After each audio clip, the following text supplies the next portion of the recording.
what's up? It's Musicians Force Podcast. We're back again with another one. I'm Mikey. That's Brandon. Yo. Hugh behind the camera.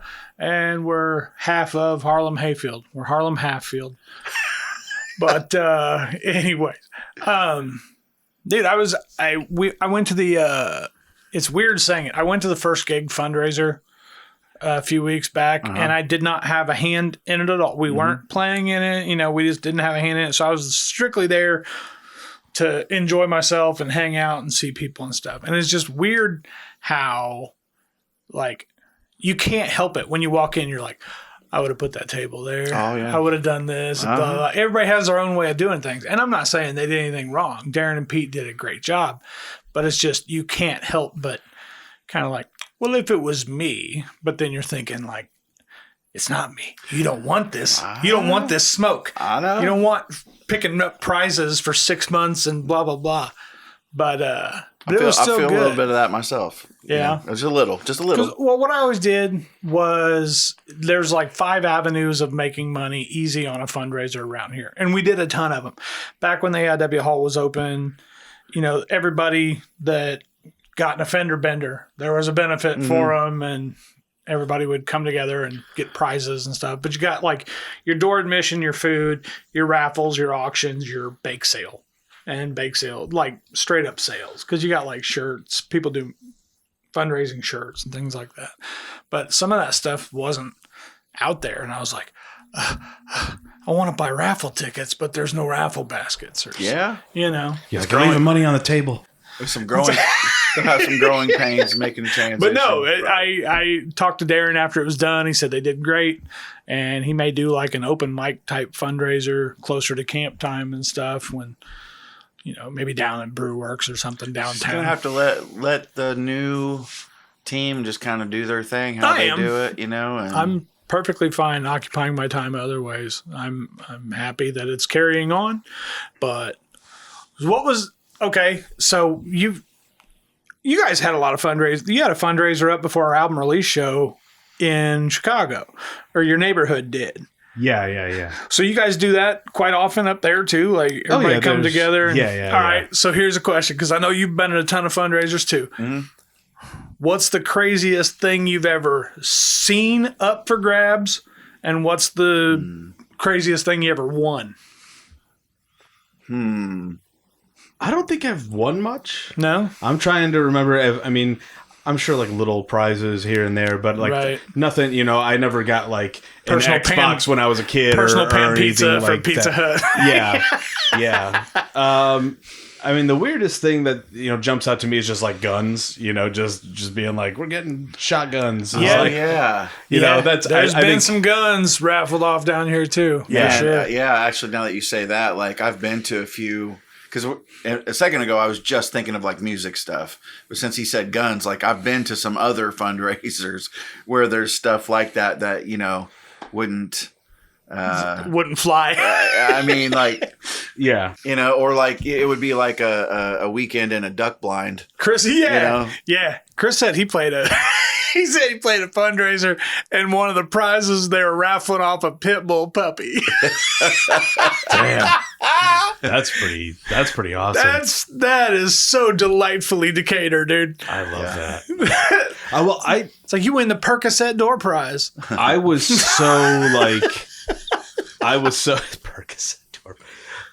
so like blind to anything south of I-80, you know, growing up in Chicago, that like I had no idea, you know, like even here in Decatur, like how big like hunting and stuff is. Yeah. Oh, yeah. Like, so I'm stuck on this and I got to get out of my system real quick. A fundraiser game where you guess how many Vicodins are in the bottles. And if you get closest, you win, but you got to pay like $2 to take a guess, you know, because they're trying to raise the money. Yeah. But no, I was always getting weird shit from my brother, you know, like I think I told you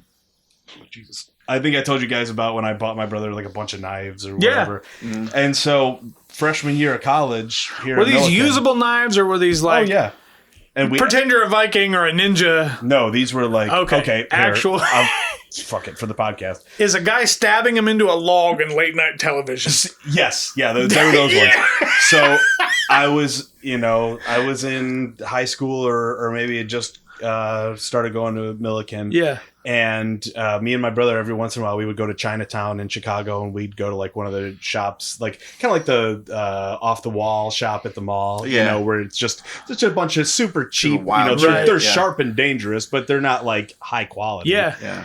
And so my brother was like, "Oh, I really want that like big one that's like I can't remember what the blade ivory is. dragon handle. It's like it had the two blades. Yeah, it was like the one from Star Trek. It wasn't like a licensed one. John wanted to be a Klingon. I saw some of that shit in his room. Yeah. So like a katana and shit in there. Yeah. Anyway, go ahead. So manly. Yeah, we were collecting back in the day. Me and him would just anytime we could buy a knife at a swap meet or something.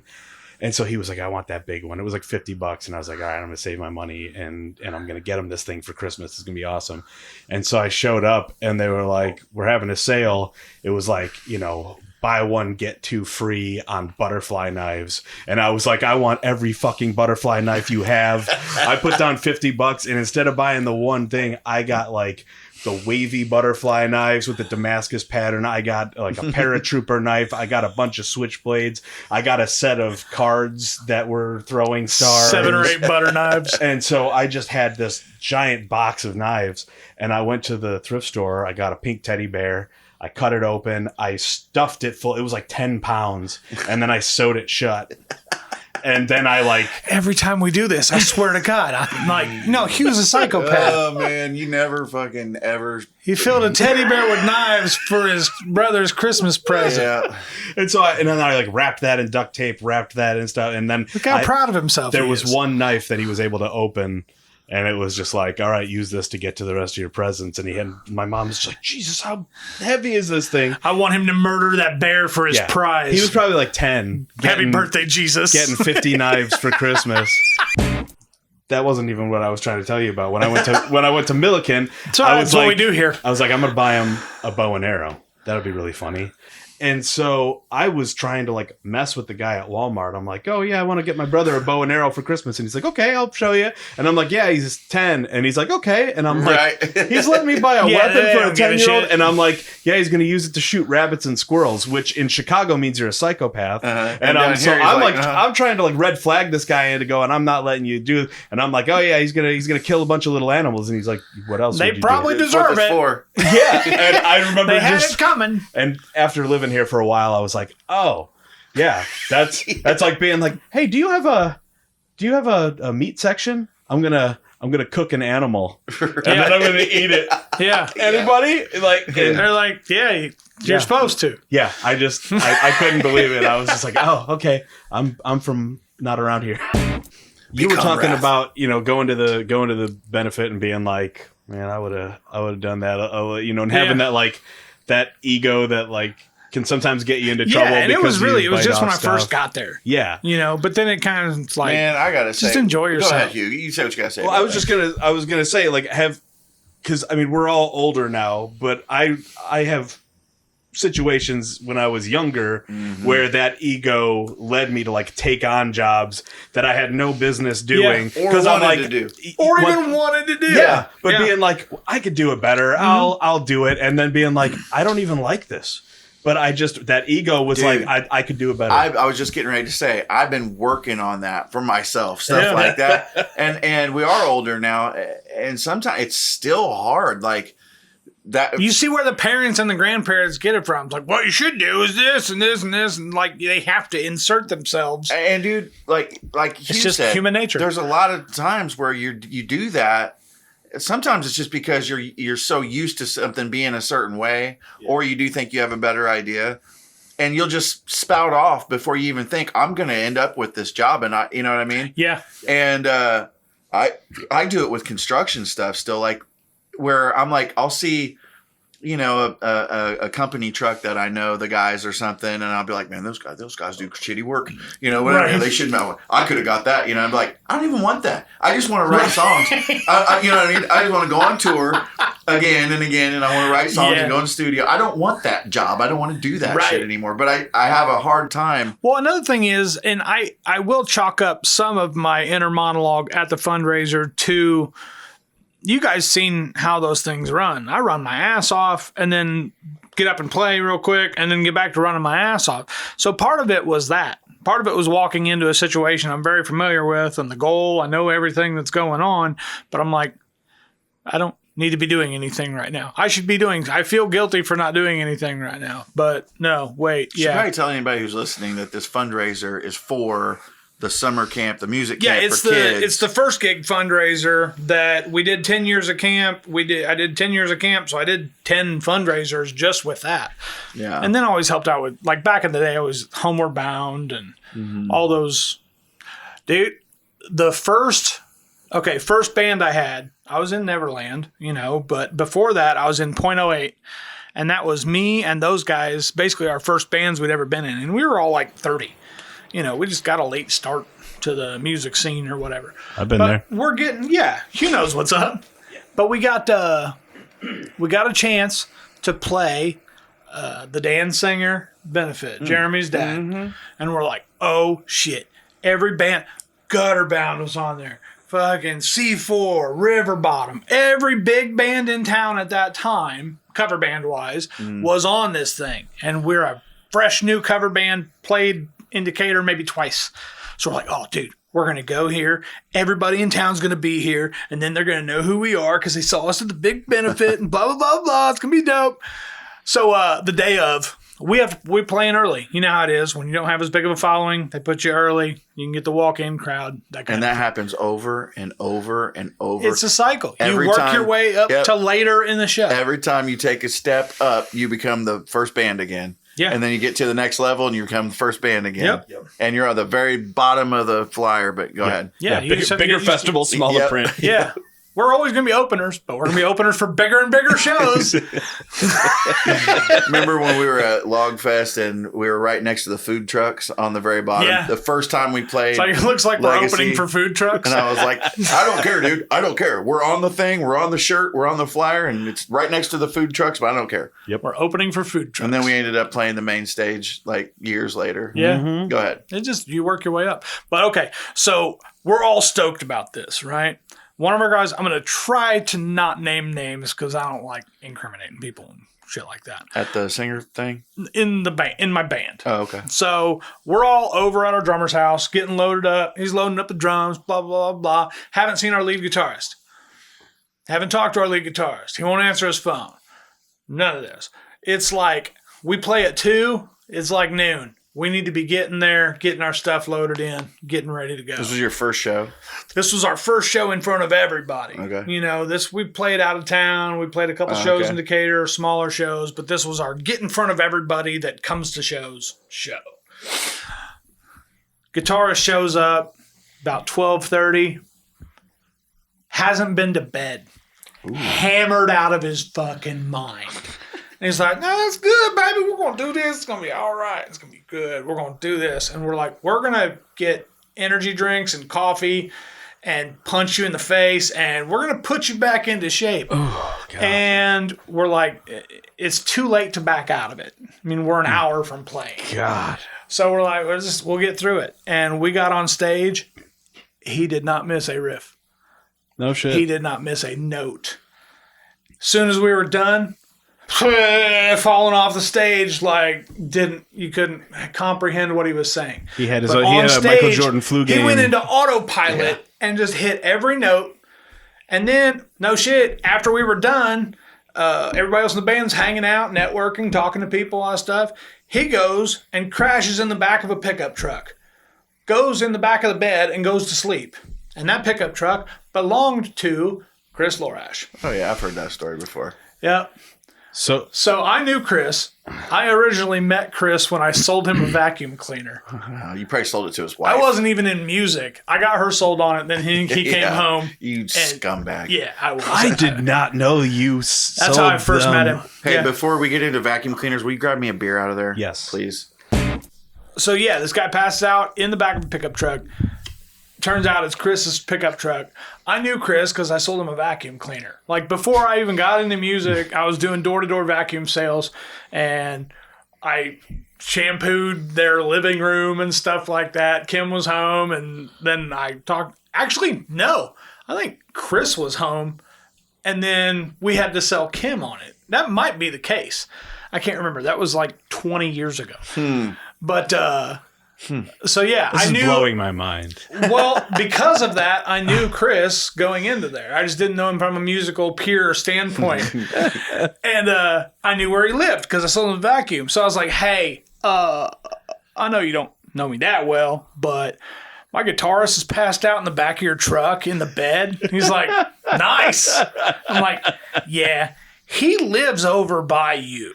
Can you just take him home like that? He's like, yeah. He just took him home in the bed of his truck. Hell yeah. And then when he said when he got in front of his house, my guitarist woke up. He's like, what? Thanks for the ride. Man, knowing Chris, I would have said he opened the tailgate and just braked real hard until he rolled out. Yeah. Tuck and roll, you'd be fine. Yeah, that was That's that nuts. was our like big time Decatur debut for .08. Was that at Woody's? That was AIW. AIW Hall. Yeah. It seemed like back then anything that was supposed to happen, music around something like benefits and shit, like it could be set up for somewhere, but it always wound up at AIW Hall. It was always there.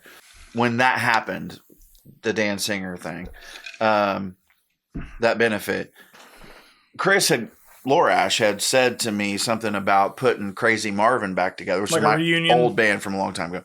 But it was a popular band, you know. And he talked about putting that band together just for one show, you know. And so we talked to a few people about it, a couple of guys from the band, and they were down with it.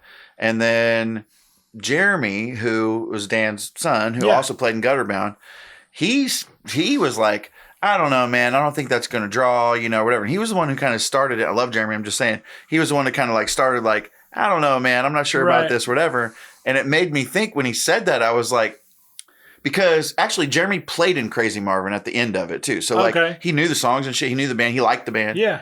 But when he said that, I was dumbfounded because I had been out of the music world for about 7 years, 7 years at a shocked time. how covers took over the scene. No. When I walked away from it, my band, Crazy Marvin, was on top of the world locally. Yeah. You know what I'm saying? Like, we had a good name and we played cool shows and did a lot of cool shit. Saying. And when I walked out of the music life, that we were in the top of it. Not on top, but in the top. And so when I said you wasn't sure they'd draw. Yeah, and Gutterbound was big at the time. Yeah. Which was Jeremy's band. And I was like, what the fuck? What? Yeah. Like, what do you mean? What do you mean that's not going to draw? That's Crazy Marvin, motherfucker. You know what I mean? Like, that's what I thought in my head. And then I had to, like, really set myself down and be like, holy shit. Like, dude, I'm irrelevant. I remember you saying, like, there was some point you had an epiphany. Oh, that's what it was. When you got out of the scene. It was then. That's when it was. Yeah. And it was like, I had been out for years. And I just realized at that moment, I was like, I am totally irrelevant in the music world. You know, and when we say music world, we're always talking about local, regional shit. Yeah. But around here, I was irrelevant. And somebody basically let me know that. Yeah. And I had never been in that position before, and it drove me insane. And dude, every day I would just think about that, and I was like, I can't be that. I can't be that guy. I have to do something musically. I got to put a band together. I got to do something. Yeah. And so it drove me to start playing. And I mean, I always played and wrote songs, but it drove me to put another band together. Yeah. What was that band that you did right after that? I wouldn't even want to say. Really? Is it? It was that one. Okay. The whole reason I'm even in this band today in Harlem Hayfield is because of that. Because I had basically hung it up. I was just going to write songs by myself forever. And when that happened, I was like, I'm not going to be just a nobody in music, because in Decatur, I thought I walked out on top, and like I was name. in like I was going to be. That, you thought you could just dip in at any point Yeah, and be I like, thought, people dude, would be like, oh shit. I thought I had built a name and I had a name, and Yeah. it turns out, guess what? You walk away for a few years and you don't do shit. That name goes you ain't away. shit. And so, and it just drove me crazy, dude. Yeah. It drove me crazy. Maybe that's my ego or whatever, but like, it's not. It's music, man. You think the Stones are still out touring, Yeah. trying to keep up with Jelly Roll? And, yeah, they don't need the money. yeah, No, they're just trying to stay relevant. I couldn't fucking handle that, dude. That drove me nuts. Yeah. And that was that same benefit. I remember, well, this was when Union Square was playing at Sliders. He said the first time he ever introduced himself to me, I just talked to him like a typical bar patron. I'm like, oh, hey, thanks for coming out. Glad to see you. Blah, blah, blah. And then I walked away and he was like, what the fuck? Yeah. So I had no idea who he was. Well, I was not around for Marvin. It was a whole new crop of people. Yeah. You know, there were some of the same people were still around playing music, but there was a lot of new people. And to me, he was one of them. And to him, he didn't know me either. And so, like, he's just like, hey, man, what's up? You know, blah, blah, blah. You know, just like a normal dude. And I'm thinking, like, dude, I go to a local show and I know people. You know what I mean? Like, you know what I'm saying? Yeah, you're like, expecting a little bit more like, shit, you're a peer, not You ain't gonna give me the hey, buddy. it's just, Yeah. you know, that sounds so, what does it sound? It sounds so arrogant or something. I mean, it's an ego thing. It's is, definitely an yeah. ego thing, but like when I go to But a I local, understand it. dude. When I go to a local show, like, you know, if it's most often it's people we know, and like you can just walk around to the side of the stage and like, Yeah. you know what I'm saying? You basically get in their business because And- everybody gets in everybody's well, business. You walk around the side of the stage and everybody's giving you hugs Yeah. and all that shit. That's just what I was used to. And so Mikey's like, "What's up, bro?" I'm like, "Who's this guy?" You know what I mean? Like, Yeah. why am I? You know, it just Yeah. drove me crazy. That was the constant struggle to stay relevant. I ended up putting together a band that I'm not going to say right now, and then like he just said it, and then after that we did a band called Shovelhead, and then after that one we did Lunar Jive Machine, Jive. and that was a lot of covers, but that one helped me kind of build my name back regionally. You know, Well, you said no bars. You never played in bars. we in Jive played Machine. played some bars, but we did mostly like festivals and shit. Yeah, that's what they just targeted. Yeah. What they wanted to be. Yep. And even though it was covers, because like when I was younger, like Crazy Marvin and all that was all original stuff. But like I had to get back into The motion. Well, yeah, but then also like in that group of people, the people who were doing it. Yeah. And then Jive Machine brought me that. I was back into the crowd of musicians. And then after that, then it was like, fuck it, let's do originals again. And here we are. For sure. Nice. This has been Musicians Forced to Podcast. Do us a favor. In the comments, tell us the weirdest shit you've ever won at a fundraiser or a benefit. That would be entertaining. Also, like, follow, subscribe, Smash. all that shit. We're going to be at the Devon July 14th, right? Yeah. So we'll see you Devon there. Lakeshore Amphitheater in We're also Decatur, playing Illinois. Forsyth Fest on the 14th and Villapalooza on August 2nd Up in Chicago. Canaryville, Chicago. Yeah, it's gonna be a good one. So check us out. Catch you next time. Peace. Later.